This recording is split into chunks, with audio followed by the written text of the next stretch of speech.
Friends, welcome to Pranu నిత్య blogs. అందరికీ వరలక్ష్మి వ్రతం శుభాకాంక్షలు. శుక్రవారం ముందు రోజే స్టవ్ క్లీన్ చేసి ముగ్గులు పెట్టుకున్నాను.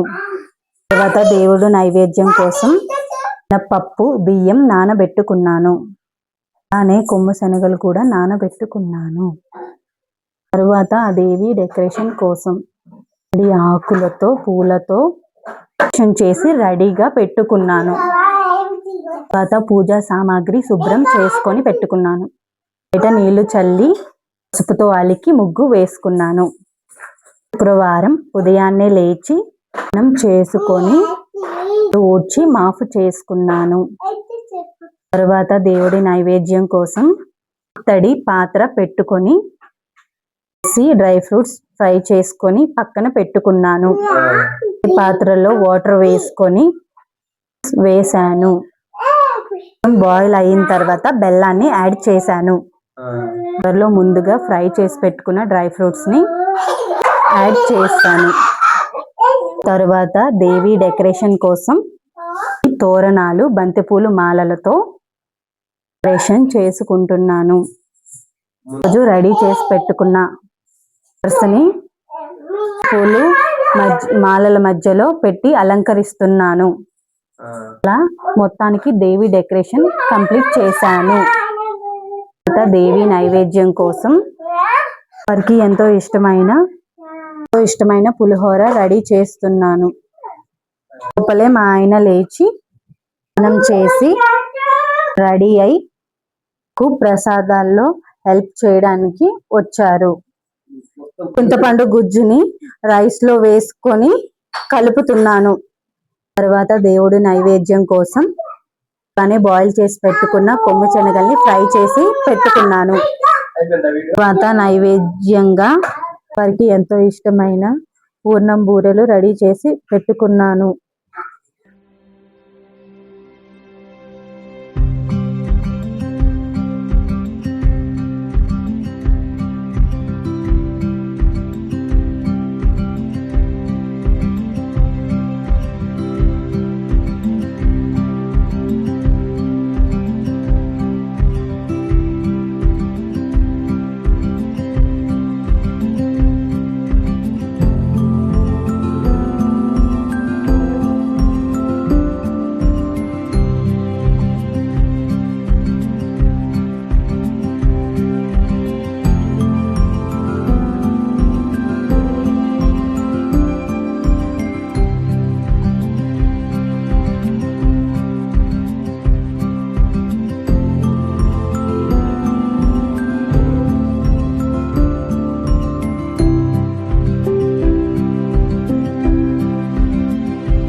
నైమిషారణ్యంలో శైనాకాది మహామునులందరితో సూత మహర్షి ఈ విధంగా అన్నాడు.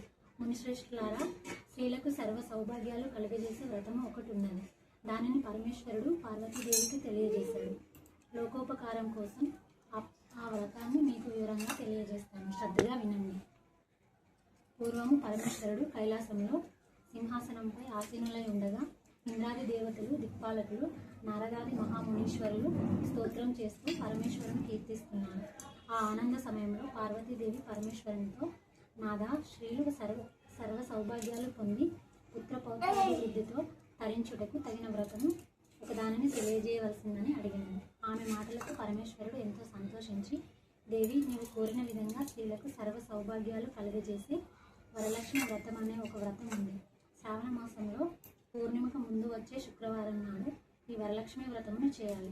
పూర్వము ఈ వ్రతము ఆచరించి ఓ బ్రాహ్మణ శ్రీ గొప్ప సిరి సంపదలతో అష్ట ఐశ్వర్యాలతో జీవనం సాగించింది. ఆ కథ నీకు వివరంగా చెప్తాను, విను అని పరమేశ్వరుడు ఈ విధంగా చెప్పసాగాడు. పూర్వము మగధ దేశంలో కుండిన అనే పట్టణంలో చారుమతి అనే ఒక బ్రాహ్మణ స్త్రీ కలదు. ఆమె గొప్ప ప్రతివ్రత, సుగుణశీలి, గొప్ప భక్తురాలు. ప్రతినిత్యం ప్రాతకాలమున నిద్ర నుండి లేవగానే భర్త పాదాలకు నమస్కరించి ఇంటి పనులన్నింటినీ పూర్తి చేసి అత్తమామలను సేవిస్తూ అందరి ప్రశంసలను పొంది ఆనందంగా జీవనం సాగిస్తుండేది. ఒకనాటి రాత్రి చారుమతికి కలలో వరలక్ష్మీదేవి సాక్షాత్కరించి, ఓ చారుమతి, నేను వరలక్ష్మీదేవి, నీ అందు నాకు అనుగ్రహం కలిగినది. నీవు నా వ్రతాన్ని ఆచరించుము. శ్రావణ మాసం పూర్ణిమకు వచ్చే శుక్రవారం నాడు నన్ను భక్తి శ్రద్ధలతో పూజించు. నీవు కోరిన వరాలను కానుకలను ఇచ్చేదను అని చెప్పి అంతర్ధానం అయింది. చారుమతి తన స్వప్నము నుండి ఎంతో ఆనందంతో భక్తి శ్రద్ధలతో వరలక్ష్మీ దేవతను పూజించి నమస్కార ప్రదక్షిణలను చేసి ముల్లోకాలలో కీర్తించబడే ఓ పుణ్యమూర్తి, స్త్రీల సౌభాగ్యాలను వృద్ధిగావించే విష్ణు వక్షస్థల నివాసిని, ఓ తల్లి, నా పూర్వజన్మ వలన నీ దివ్య దర్శన భాగ్యం నాకు కలిగింది. శరణు శరణు అని అనేక విధాల స్తోత్రాలతో వరలక్ష్మీదేవిని స్తుతించింది. వెంటనే చారుమతి మేల్కొని తనకు వచ్చిన కళను భర్తకు అత్తమామలకు తెలియజేస్తుంది. వారు ఎంతో ఆనందించి చారుమతిని వరలక్ష్మి వ్రతమును భక్తి శ్రద్ధలతో చేయమని వారు తెలియజేశారు. చారుమతి ఇరుగు పొరుగు వారు మరియు బంధువర్గము అంతా కూడా ఈ విషయం తెలుసుకుని శ్రావణ మాసంలో వరలక్ష్మి వ్రతం చేయుటకు అందరూ నిర్ణయించుకొని శ్రావణ శుక్రవారం కోసం ఎదురుచూసే శ్రావణ శుక్రవారం రానే వచ్చింది. ఆనాడు ఇరుగు పొరుగు స్త్రీలు, బంధువులు అందరూ సూర్యోదయానికి ముందుగానే నిద్రలేచి కాలకృత్యాలు తీర్చుకొని స్నాన సంధ్యలు ముగించుకొని నూతన వస్త్రములు కట్టుకొని చారుమతి ఇంటికి చేరుకుంది. చారుమతి తన ఇంటిలో ఒక మండపంలో బియ్యం పోసి ప్రవేశమునందు గోయముతో అలికి ముగ్గులు తీర్చిదిద్ది ఆ ప్రవేశంలో మండపమును ఏర్పాటు చేసి ఆ మండపముపై బియ్యం పోసి కలశం ఏర్పాటు చేసి ఆ కలశంలో పంచపల్లవాలు, రావి, దువ్వి, మర్రి, మామిడి, ఉత్తరేణి, చెట్ల ఇగుళ్ళు మొదలగు వాటితో కలశం ఏర్పాటు చేసి వరలక్ష్మీదేవిని సంకల్ప విధులతో ఆవాహన చేసి సర్వమంగళ మాంగళ్యే శివే సర్వార్థ సాధికి శరణ్యే త్రయంబకే దేవి నారాయణీ నమస్తుతే అని ఆహ్వానించి ప్రతిష్ఠించినది. చారుమతితో పాటు మిగతా స్త్రీలు కూడా పద్మాసనే పద్మకరే సర్వలోకైక పూజితే నారాయణి శ్రీవేదేవి సుకృత భవ సర్వదా అనే శ్లోకాలతో శ్రీ వరలక్ష్మీదేవిని షోడశోపచారాలతో పూజించాలి. 9 పోగుల తోరంను కుడి చేతికి కట్టుకుని తాము తయారు చేసిన పంచభక్ష పరమాన్నములను వరలక్ష్మీదేవికి నివేదించి ప్రదక్షిణ నమస్కారాలు చేశారు. మొదటి ప్రదక్షిణ చేయగానే ఆ స్త్రీలందరికీ కాళ్ళకు గల్లు గల్లని శబ్దములతో కాళ్ళకు గజ్జెలు, ఆభరణములు ప్రసాదించబడింది. రెండవ ప్రదక్షిణ చేయగానే వారి చేతులకు నవరత్నములు పొదగబడి దగదగ మెరుస్తూ బంగారు ఆభరణములు కలిగినవి. మూడవ ప్రదక్షిణము చేయగానే అందరూ సర్వాభరణాలు ధరించిన శ్రీమూర్తులయ్యారు. చారుమతి చేసిన వరలక్ష్మి వ్రత ప్రభావము చేత పూజలో పాల్గొన్న స్త్రీ యొక్క గృహాలు ధన కనక వస్తు వాహనాలతో నిండిపోయినవి. వారి వారి గృహముల నుండి బంగారంతో తయారు చేసిన రథవాహనాలు వచ్చి చారుమతి వచ్చింది.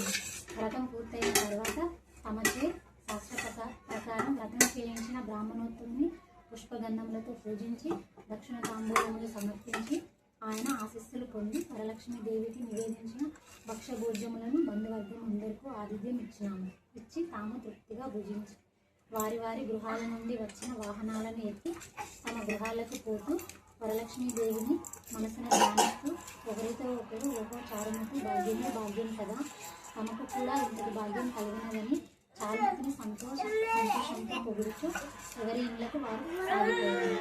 చారుమతితో సహా ఆ స్త్రీలందరూ ప్రతి సంవత్సరం వరలక్ష్మి వ్రతం క్రమం తప్పకుండా చేసి సకల సౌభాగ్యాలతో సిరిసంపదలతో సుఖజీవనం సాగించి అనంతరం ఈ కథను విన్నవారికి చదివిన వారికి కూడా వరలక్ష్మి వ్రత ప్రసాదము వలన సకల సౌభాగ్యాలు కలిగిస్తుంది. ఈ వ్రతాన్ని అన్ని వర్గాల వారు ఆచరించవచ్చు అని పరమేశ్వరుడు పార్వతీదేవికి తెలియజేశాడు అని సూత మహర్షి వారందరికీ తెలియజేశాడు. ఇప్పుడు హారతి అక్షతలేండి. నాకు రాదు ఈ పాట. నేను మంగళహారతి ఫోన్లో పెట్టుకున్నాను. మంచి పాట వచ్చింది ఫోన్లో ఆడివాడు మంచి పాట వచ్చింది మంగళహారతి. ఎంత బాగుందో, మస్తు నచ్చింది. నేను గంట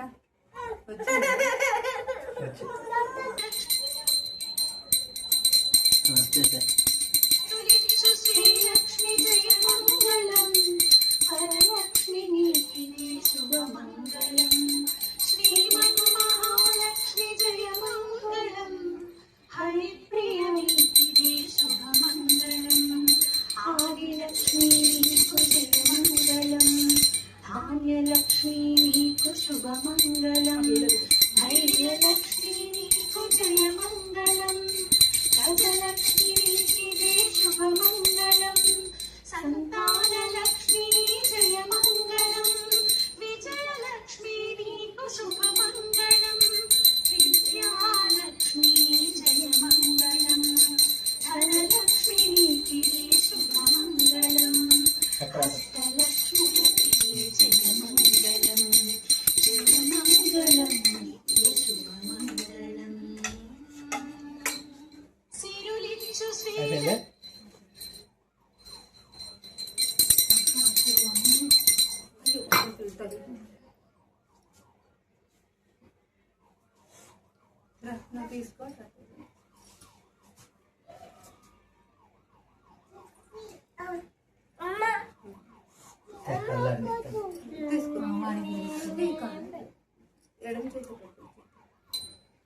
మామా